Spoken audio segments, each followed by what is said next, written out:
Tu savais que tu peux contrôler la vie de ta batterie sur ton Mac?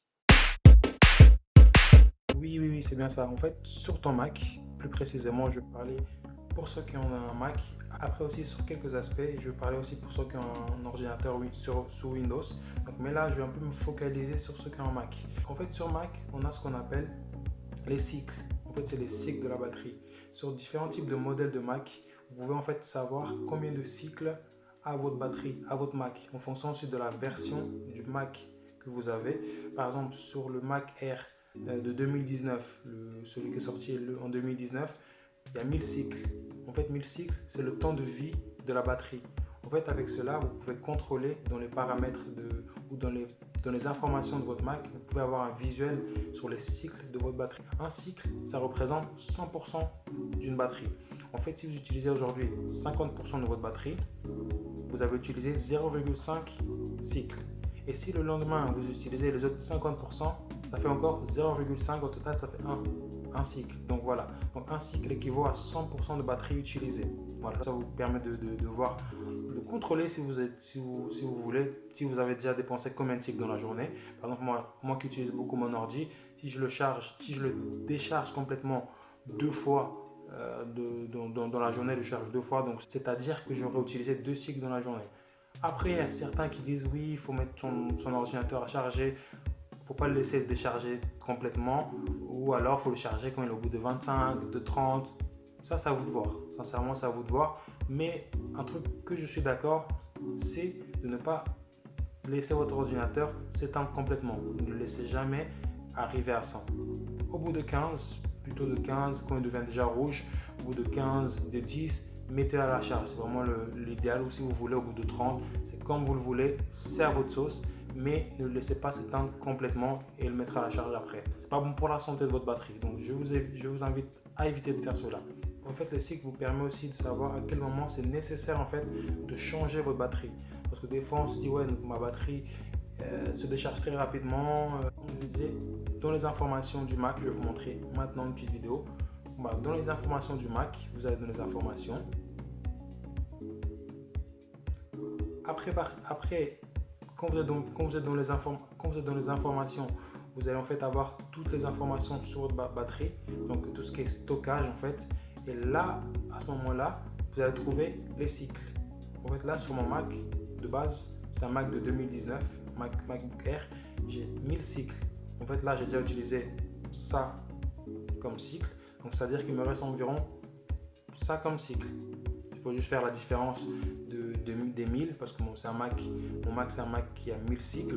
Donc, il faut juste faire la différence des 1000 cycles de base et ces cycles que j'ai déjà épuisés. Donc, voir la différence et voir combien il vous reste de cycles. Voilà. Et aussi, je vais vous parler de comment économiser la batterie de votre ordinateur, étant sur Mac ou même sur Windows. Là, je vais parler des deux en fait, du Mac et du Windows. C'est des astuces hyper simples, je sais que quelques-uns d'entre vous, vous savez déjà. Bien évidemment, toujours fermer les fenêtres que vous n'utilisez pas sur Safari ou sur Google Chrome, ou même pour ceux qui utilisent encore Internet Explorer. Ouais, il y en a encore qui utilisent Internet Explorer. Voilà, à force, quand vous gardez trop de fenêtres, ça vous dépense de la batterie et vous vous rendez même pas compte. Fermez toutes les applications que vous n'utilisez plus, parce que des fois on utilise une application, on la laisse ouverte, on va sur une autre et ainsi de suite. Ça vous bouffe beaucoup de batterie. Et aussi une deuxième astuce que je vous donne, l'économiseur d'écran. Oui, sur le Mac ou même sur le Windows, sur l'ordinateur sous Windows ou sous Linux que je n'ai jamais utilisé, vous avez en fait dans les paramètres soit de la batterie, soit de la lumière en fait, ou de l'écran, vous pouvez en fait économiser votre écran, c'est-à-dire l'éteindre au bout d'un certain moment. Là, je vais vous montrer une petite vidéo en fait dans laquelle je vous montre comment économiser votre écran sur un Mac.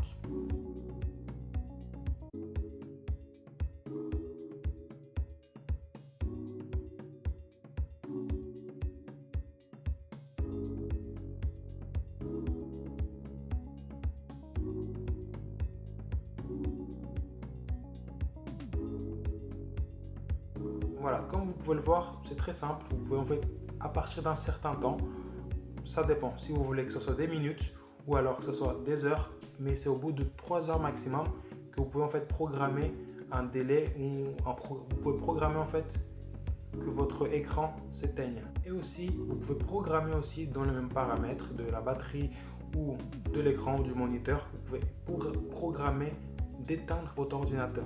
Oui, vous pouvez programmer en fait d'éteindre votre ordinateur et vous pouvez programmer en fait un horaire.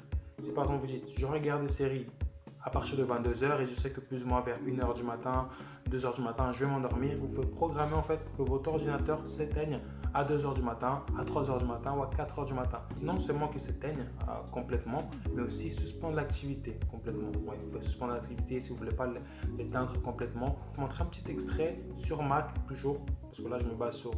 parce que j'ai un Mac, donc les extraits que je vais vous montrer, je vais vous montrer sur Mac, mais sur les Windows aussi, vous pouvez le faire. Vous avez juste à partir de les paramètres soit de la batterie, soit de l'écran. Vous pouvez faire ça aussi. Vous pouvez programmer un horaire d'éteindre, de suspendre ou de redémarrer votre ordinateur.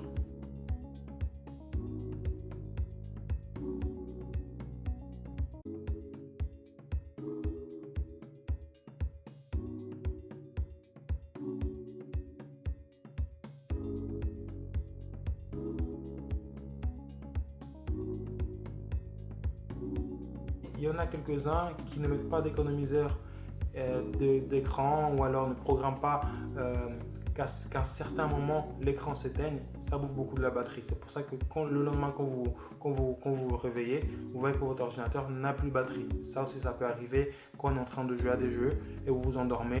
Et aussi sur Mac, il y a un nouvel aspect en fait qui vous permet d'économiser, c'est de réduire en fait la luminosité.